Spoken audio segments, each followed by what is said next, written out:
This episode of Running Down the Clock is brought to us by Busy Bee Vegan Skincare. Busy Bee is an all-natural skincare line dedicated to healthy, vegan, plant-based skincare and overall wellness. They offer a selection of handcrafted body scrubs, butters, and washes that not only make your skin glow, but smell amazing. Their unique all-natural scents include gingerbread, ruby grapefruit, caramel cake, and morning latte. So why not treat your skin to something fresh and all natural? Head over to shopbusybeevegan.com today. And as a special bonus, Busy Bee is offering listeners of this podcast a 15% discount on your first order with the code ORDINARYPODCAST.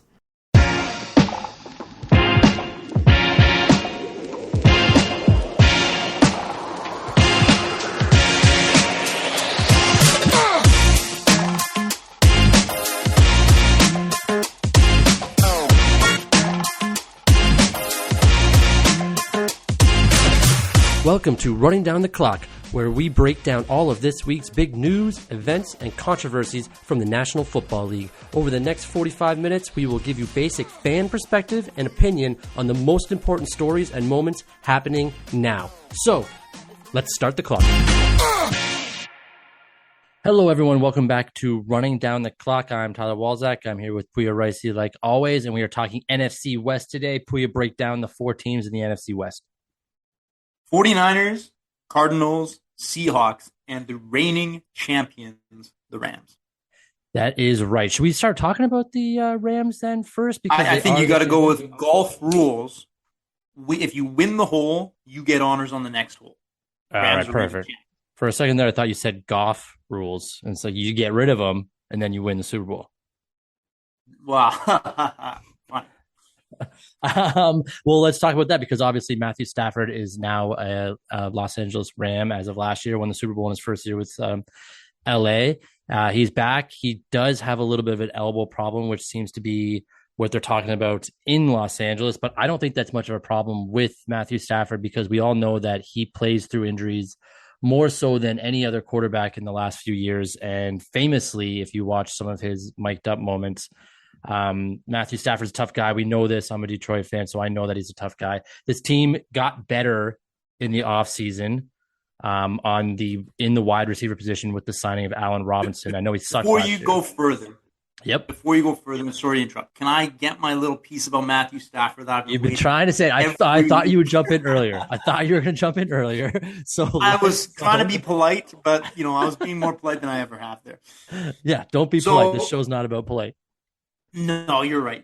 So that clip that you're talking about, that's apparently the longest clip in NFL mic'd up history. 8 and minutes.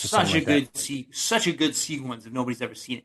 So the thing I've always admired about Matthew Stafford, there's a lot of flack that professional athletes get for, selling out, holding out contracts, doing all this stuff that fans hate. One thing I absolutely love about Matthew Stafford is he's just shown, I don't know what his true feelings are, but just from what it seems, he is there just for the love of the game. He played on one of the worst franchises for the longest time. Never complained, I don't have targets, I don't have good receivers, I don't have a good offensive line. Never complained about anything publicly. And he was just always there, putting in the work, playing through injuries, never made a complaint, never made a trade request. He could have requested for a trade multiple times. He stuck through it all. That is the kind of professional athlete that I think you really idolize. Just the guy that never grew out of the love of the game and never just became a job, which it is. I understand. I don't hate anybody for treating it like a job because it is your job. But I think from the fan perspective, you got to love him as a professional athlete. Well, I mean, that's why. Absolutely. I think there's so few of them now, too, that choose to stay with the same team, even though that team has been abysmal since 1957. It is nice to see that a player wants to do well there, has embraced the city, has embraced the culture of the city, and they shipped him out. He did not ask to be traded. They asked him what he thought. He said, well, we're rebuilding. I don't know if you guys want me around. I'd like to be here. I love Detroit. And they said, no, we're going to get rid of you. And they got a great deal for him. But the Rams won that trade because they got a Super Bowl in Matthew Stafford. They won that trade easily. Absolutely. Easily. Now Teams try for. let's go back to the newest offseason signing right now, because Allen Robinson, I know that you liked him when he was in Jacksonville because you brought this up in the first ever podcast, I believe, that you liked Allen Robinson.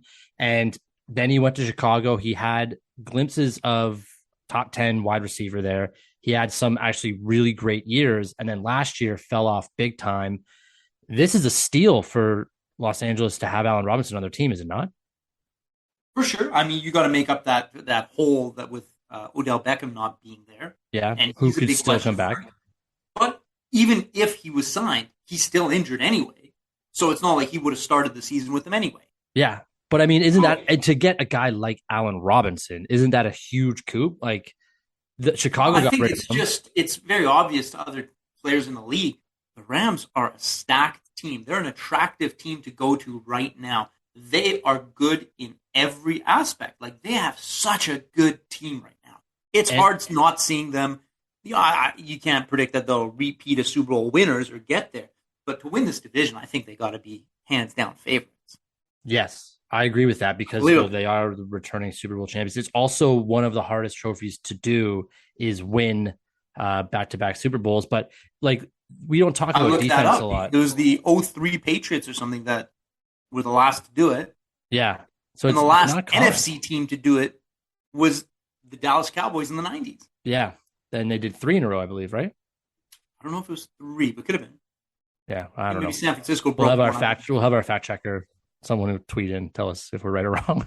But we don't talk about defense a lot. But this team on defense is stacked. Jalen Ramsey and Aaron Donald are probably the best combination of defensive players in the league. And then they added Bobby Wagner this offseason, which Seattle got rid of. Like, I know he's a little bit on the lower back half or the back half of his career, but Bobby Wagner is a force in Seattle. But wasn't Von Miller on the back half of his career? That's exactly right. And that just fills in that gap. Now, obviously, where I grew up, especially me more than you, I had a lot of Seattle Seahawks exposure. And yes. I always was watching Bobby Wagner as just a top-level linebacker. I always liked him. And I think I get Seattle. They're, bigger rebuild situation than a lot of teams. So, you can let anybody go and try and rebuild. But why they let him go, I don't know. It was a contract thing. They don't want to pay him as much. I can imagine he's got enough left in the tank to offer a team. I'm assuming that it had to do with some type of contract and the fact that they are rebuilding. But let's talk about Seattle. Let's pivot because Los Angeles, everyone knows they're good. What happened to this team? Like, you're a Seahawks you grew up in Vancouver, so you know a lot more about the Seahawks than most. I will tell you. Russell Wilson has the distinction of being the only quarterback, maybe in history, but the only quarterback that's active, that has won a Super Bowl and given away a Super Bowl. I think that Seattle game of throwing that ball away to lose the game was worse than Atlanta's collapse. To lose the Super Bowl. The Super Bowl. Well, Atlanta's collapse in that Super Bowl to lose. But that throw that you're talking about is Russell Wilson. Wilson. They lost them the Super Bowl. Yes, and that's the famous give it to Marshawn Lynch. Everything around it, you didn't have to make that throw. There's no reason to. Everybody knows it. It's been talked about to death. But perhaps a lot of people, so deflated, they lost faith in that in the team. And the defense started aging. Guys left. There was some injuries, and it was kind of downhill. It wasn't all related to that, but I'm sure there was a little bit of a trigger effect. I think a lot of it was because their defense that Legion of Boom defense will go down as one of the top 10 defenses of all time, just for what they did and how dominant they were with like Richard Sherman and some of the other guys they had on defense. Bobby Wagner was in there for the last little bit too. But they essentially have given up when they got rid of Russell Wilson, no? For sure. I mean, they just given up. I think they've accepted where they are. They're too far removed from competing in the playoffs where they've been used to. I mean, they've been the perennial favorite to win this division for 10 years or something. Yeah, that's probably. I don't know what the stat is. This was probably the best division in football over the last 7 years. For sure. And they were always either winning or at the battle for the top. Yeah. And so why think they just realized they're not there. But why pay DK Metcalf then? Like a couple weeks ago, they paid him a huge contract. If you know you're not there, why not trade him to somebody and get some future people? I think you still got to fill the seats too. You owe it to your fans. Yeah, that's a good point. You got to fill the seats. But I mean, that's the thing about NFL football is that everybody's going to show up no matter what. It's very rare to not sell out stadiums. I think like the Lions sell out a lot of their games. The Lions. I know. But I mean, that's just also being good ownership and giving your fans something to cheer for. As we've discussed, the Lions have some of the worst ownership in the league. Yeah. So as loyal as their fans are. It's been announced that 16 season. Geno Smith is going to start at quarterback for the Seattle Seahawks over Drew Lock. I mean, the options are terrible between two of them. This is probably the worst quarterback room in the league. No, like, and we talked about Texans and Davis Mills. I would rather have Davis Mills over Geno Smith and Drew Lock. So I had a whole other thing to go with the Rams. I feel like we transitioned way too much. No. We'll finish this Seattle thing, then we can touch back on them. The Geno Smith thing kind of makes me think, what's the point of putting Geno Smith in to try and win games now because he's a little more experienced than Locke? I think they're both bad. What's the point of having? Because what has Geno Smith won in the last couple seasons? He's won some coin tosses. No, I don't. Has he played a lot? That's what I mean. He took the coin toss at the end of the game if there was an overtime or something, right? I don't know when the last time I've ever seen Geno Smith. Like, I know he played a little bit last year. It was a Jets jersey the last time I saw him play. Yeah, like, and he was bad. He's a bad quarter. Like, he's not sure. He's every quarterback in the NFL is good because they're in the NFL. But when it comes to I don't think he's a starting quarterback in the NFL.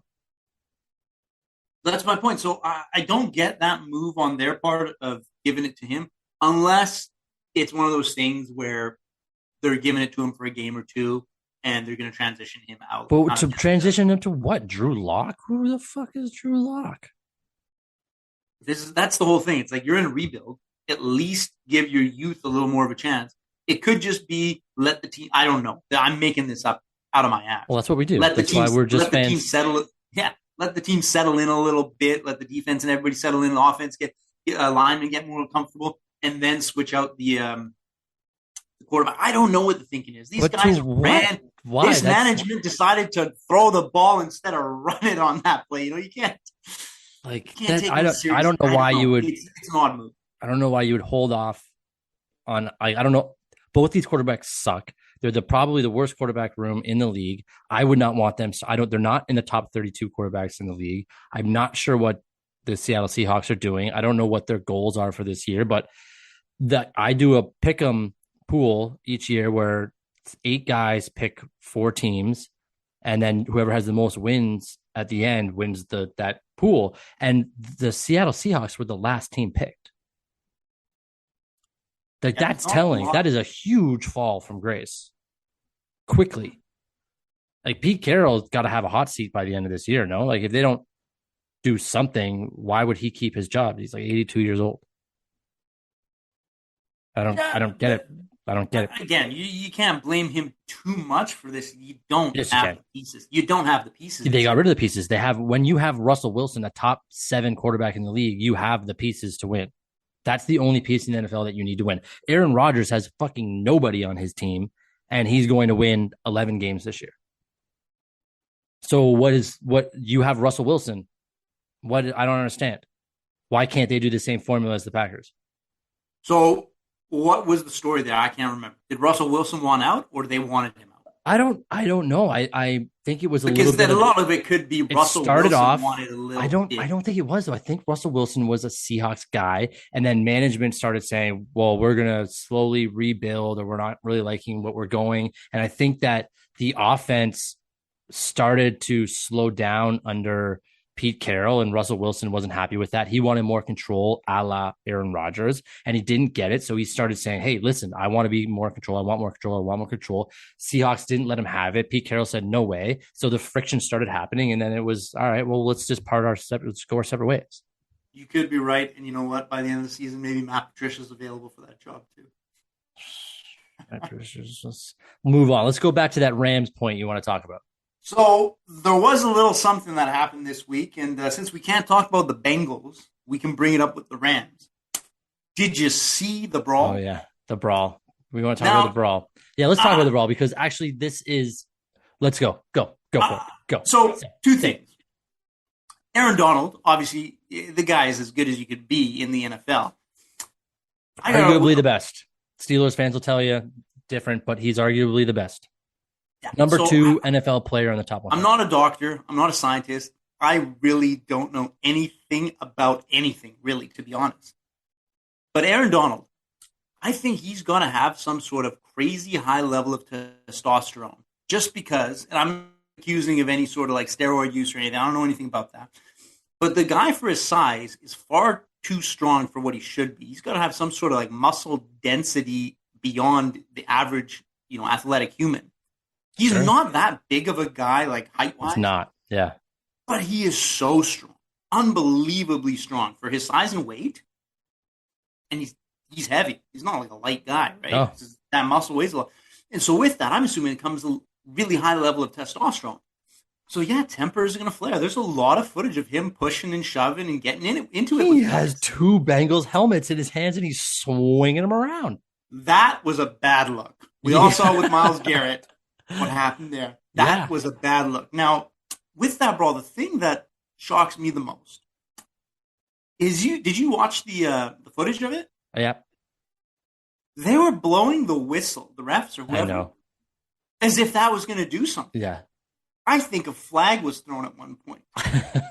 That's got to be the last brain cell thing. Well, I can't do anything here. Maybe I'll just blow this whistle, and the man with the 2 helmets will stop.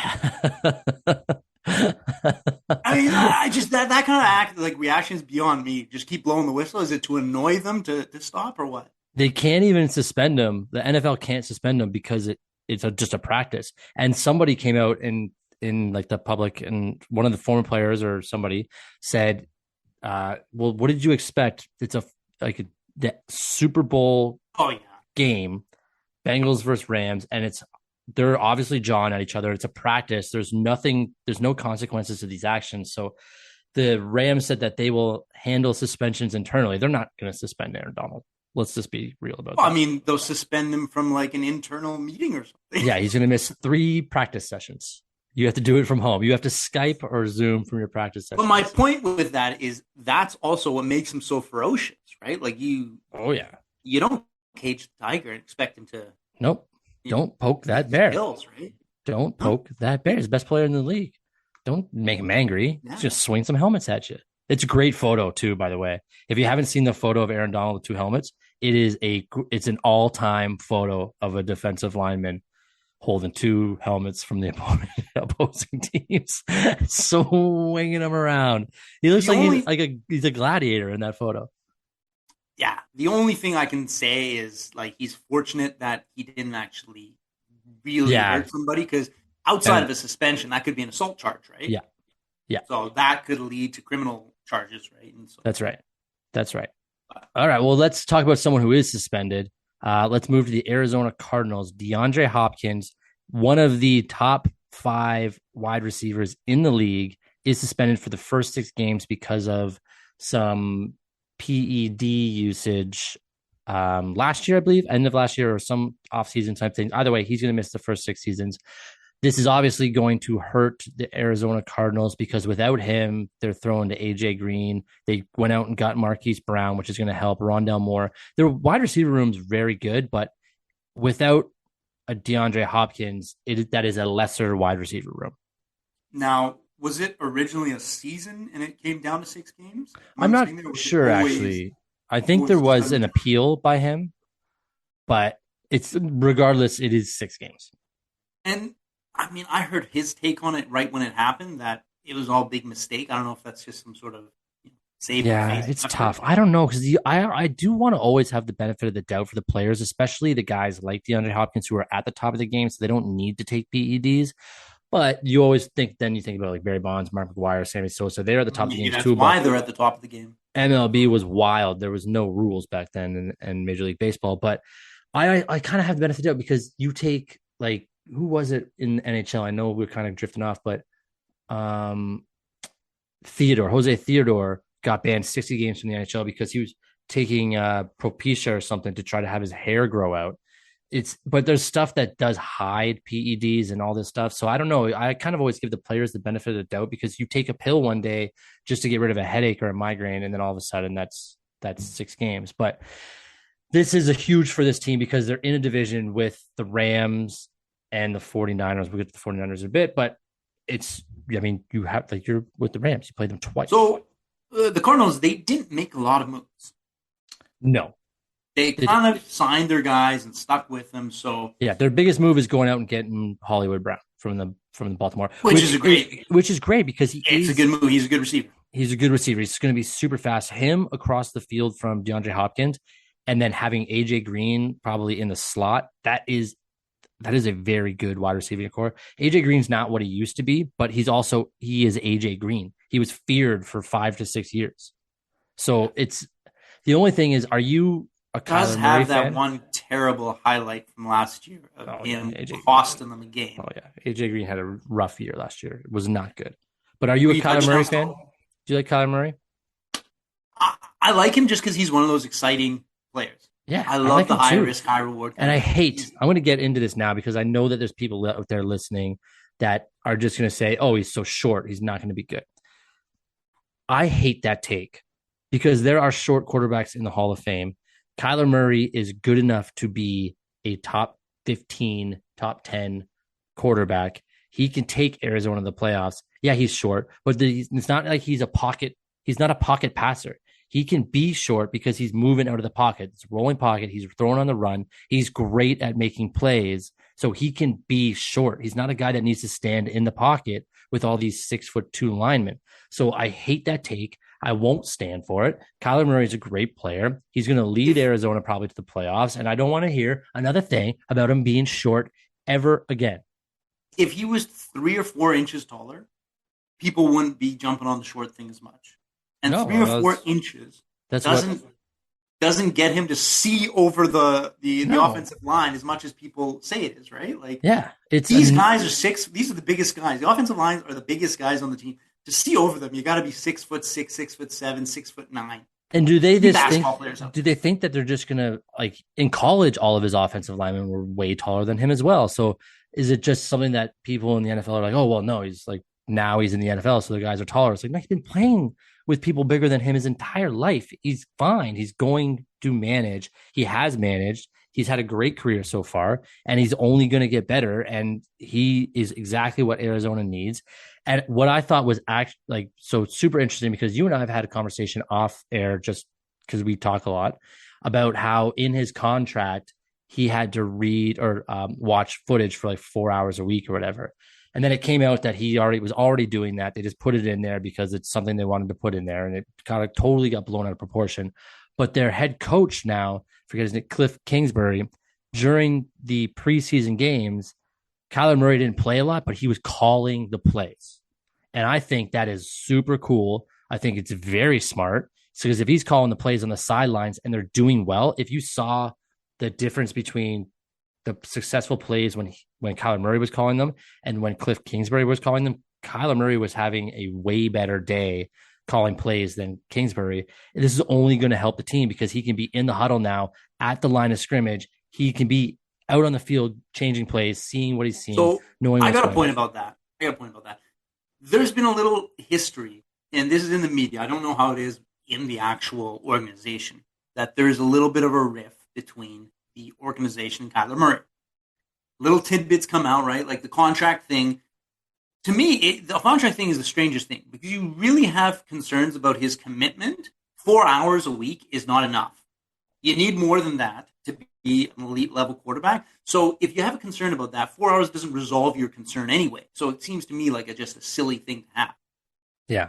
Now, the play calling thing, I don't know if it was as positive just from the way Cliff Kingsbury? Yeah. The way he phrased it when he said it, if you heard the quote from him, he wanted to teach him, the way it sounded at least, was he wanted to teach him a lesson that this shit is harder than you think it is. That's why he let him do it, so that he could understand the difficulty in being the play caller. It's almost like to teach a bratty kid a lesson type thing. And I'm not saying that's what he meant by it. I'm not saying that's what he did. I'm just saying that's how it came off when I read the quote. Okay, that could be very well, because if they're fighting over plays, then why not just say, well, then you do it. You do it for a game or two and see how much fun it is. But he did really well. That's the thing, is he did That's very well. I think it's a great experience for quarterbacks. I don't know why all of them don't do it. Honestly, I don't know Especially why in a all of them do preseason it. game. Yeah, because Especially in a it means preseason nothing. game. Just get you more experience, get you thinking some of the things, right? Yeah, start saying, what can we do here? It's this and this. What is what did the defense do in the last play? Yeah, that's all it does. I don't know why. I thought it was a brilliant move, and I don't know why more teams don't do it. But I think that next year they probably will, because it's the first time I've heard of it, and they talked about it on all the channels all the time. I just think that I don't know why you wouldn't have, if you're, because your starting quarterbacks aren't playing. They're rarely ever playing. I would love it if Jared Goff for the Lions was out there at the sidelines calling plays, because they're active. You're thinking like a quarterback still in a game where you know you're not going to get hurt because you're not playing. It's very smart. I think that it should happen with more teams. I think it was a brilliant idea by Kingsbury. If he's the one who came up with it, I don't know, but I applaud it. I very much applaud it. Now, Arizona, I know you like them from what you've said. A little bit more weak defense than, let's say, two of the other top teams in this division, 49ers and Rams. Are they going to have the longevity to compete for the whole season? Because 2 years now, we've seen them kind of drop off halfway through. Yeah. Last year, much more epically. Huge drop off last year. I think that they finished second in this division. I think they made the playoffs, because I do not have any faith in the San Francisco team. And we've got a little bit of time. We got 11 minutes left on this show. We started the clock. I know I didn't say that, but we got 11 minutes left. Let's talk about the 49ers, because they now have the opposite of the Seattle Seahawks. They have two quarterbacks that are probably in the top 32 that should be starting. They just signed Jimmy Garoppolo with the highest paid backup quarterback money that you can have. They're going to start Trey Lance. A lot of people are saying it's a mistake. They've re-signed Deebo Samuel. Brendan Ayuk and Lance have a very good relationship, and they're throwing the ball well together. Like, it's just. But here's my question for you on that. Was it good enough? See, the 49ers were how close to going to the Super Bowl? That end of that game, I don't remember the specific sequence of events, but against the Rams in that last conference playoff game there, it was something like a dropped interception would have got them through. Like, right. They were the closest, like, they were very close to getting to the Super Bowl over the Rams last year. Well, who was quarterback? That was Garoppolo. Exactly. So is the thinking that, like, it seems like he would be the safer choice. I think so. Like, he did have he's got a shoulder problem. I'm not sure if he had shoulder surgery in the offseason. I think he did, like, as soon as the year ended last year. I think he had shoulder surgery. But I mean, that's fine now. Like Tom Brady, Garoppolo's got the most Super Bowl rings in the league. I knew that one would make you laugh. But is the belief he's just not able to get them any further? That it was the defense that just did so much? I think that's the belief. And I think it's them overthinking it.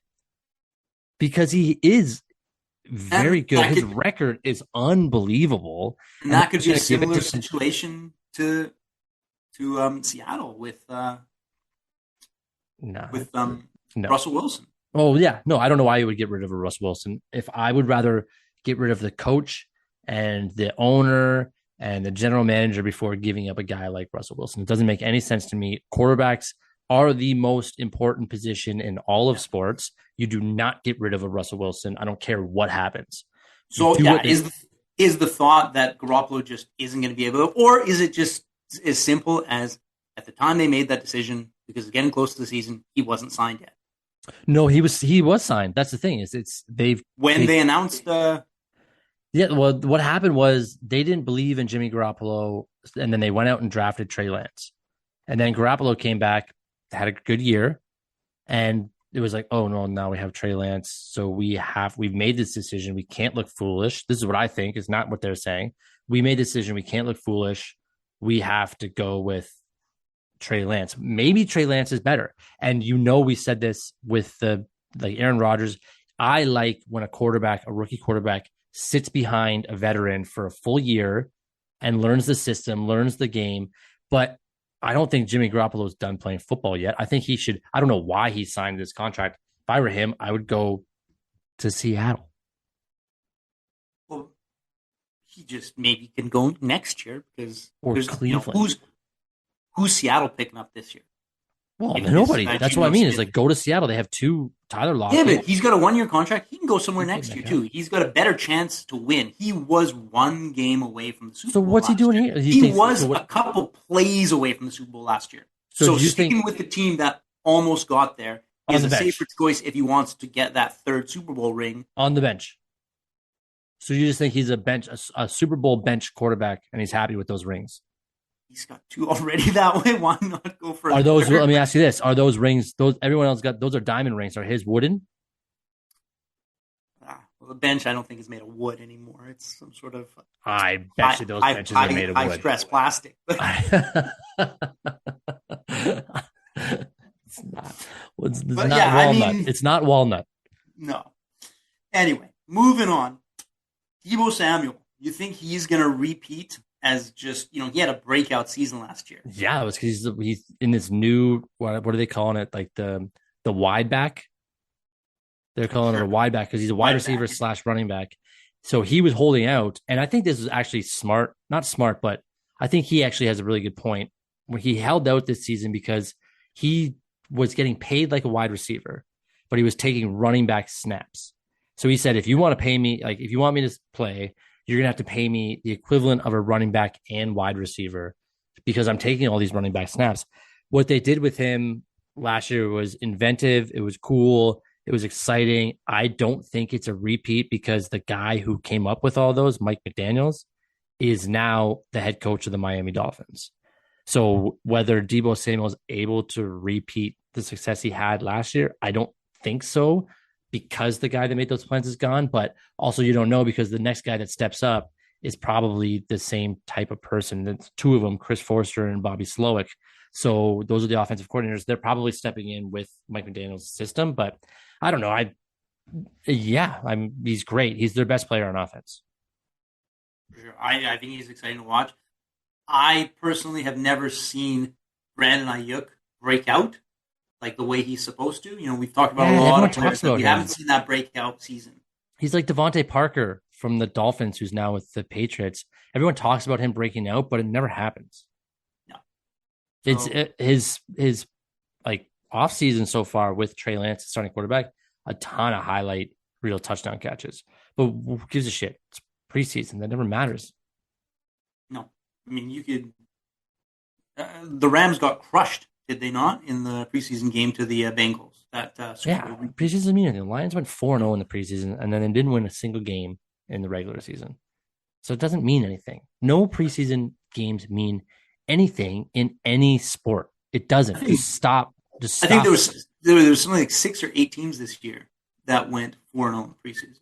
Yeah, it doesn't matter. Who cares? I think Texas was one of them. Texas. So do you think obviously we agree the Rams are probably the best team in this division. You could say the Rams are the best team in the NFC. You can make a case for that. You could. It wasn't the question, but you're going there. So It's all right. Then the Seahawks are probably the worst team, again, you could say, in this division and in this conference. Yeah. I like their two receivers.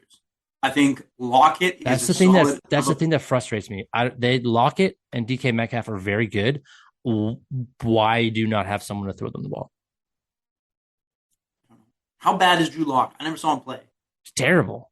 There's a reason you didn't see him play. He doesn't play. Was he not started last year? No? I have no idea who Denver started. At some point they started a guy who was a wide receiver in a Division III college football game. So I don't know who was the quarterback, but it wasn't Drew Lock. But that was a COVID thing, was it not? It was COVID and injuries. COVID and injuries. They couldn't play. But it was Drew. Was it not Drew Lock's fault about he was the one that refused to do all the COVID protocols that got everybody suspended? I don't know. I don't remember. So the Seahawks are the worst because they got no quarterback. I don't like Noah Fant that they have is also good as a tight end that they got from Denver in that trade, but I don't know. The Seahawks stink. They're not going to be good. I don't even know who the running back is. It's the kid. Kenneth Walker III. kid they got out of Michigan State is actually super exciting to watch. But so do you think San Francisco or the Cardinals are second place? Who do you like better? I like San Francisco just because I think they're a little more consistent to be there. Arizona, I think, has a lot more issues to contend with this year, missing your best player for the first 6 games. Now, their first, if history repeats, the last 2 seasons, their first half of the season is better than their last half. Yeah. So if they're worse for their first half, that's not a good telling sign. Well, but maybe they've overcome those issues. But also, I think I'm going to say if they are better in the first half of the season this year without DeAndre Hopkins, then you get DeAndre Hopkins back. If you can hold the fort down without him, if you can go 4-2 without DeAndre Hopkins or 3-3 without DeAndre Hopkins, I think you're sitting pretty. Yeah, it's possible. Now, I also like the 49ers defense over Arizona's. Yeah. You know who I like on the 49ers? Their fullback, Kyle Juszczyk. Because nobody has a fullback anymore. No. And they use a fullback. I like that because Corey Schlesinger from the Lions way back in the 90s and early 2000s was a fullback. Does his usage change with your boy going to Miami there to coach? Yeah, I don't know. I don't know. I don't think that. I asked you a question. I know you don't know the answer to. I think the 49ers take a step back this year is what I think. I don't think they make the playoffs. I think it's the Rams, the Cardinals, the 49ers, the Seahawks. Because I don't believe in Trey Lance. And I think if you now put Jimmy Garoppolo back in like 6 games, if you're 3-3 or 2-4 or 1-5, then if you put Garoppolo back in, I think you're causing more problems, more controversy. Because the worst thing you can have as a team is a QB controversy. You have to be very solid on who your quarterback is. I'm throwing an idea out there because I don't know, even though it's easily researched. Is it start Trey Lance just because give Jimmy a little more time on the shoulder? No, that could be it. That could be it. Something as simple as that. Actually, that could be it.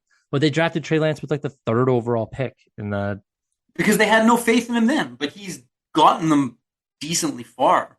He has. He's been to a Super Bowl. Yeah. And he's been to the conference final now the last couple of years. I just think they take a step back. I don't know. I don't like when your offensive coordinator gets a head coaching job somewhere else.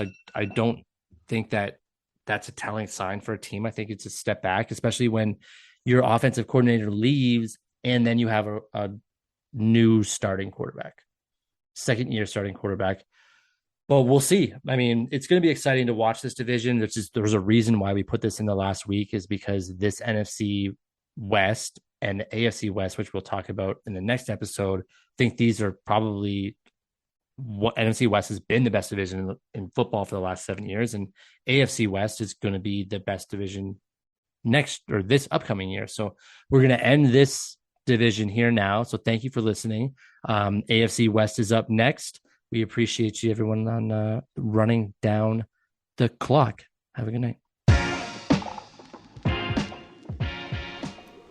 Running Down the Clock is brought to you by the Ordinary Podcast Network and is every Thursday running until the week after the Super Bowl. We hope you enjoyed enough to subscribe and tune in again next week.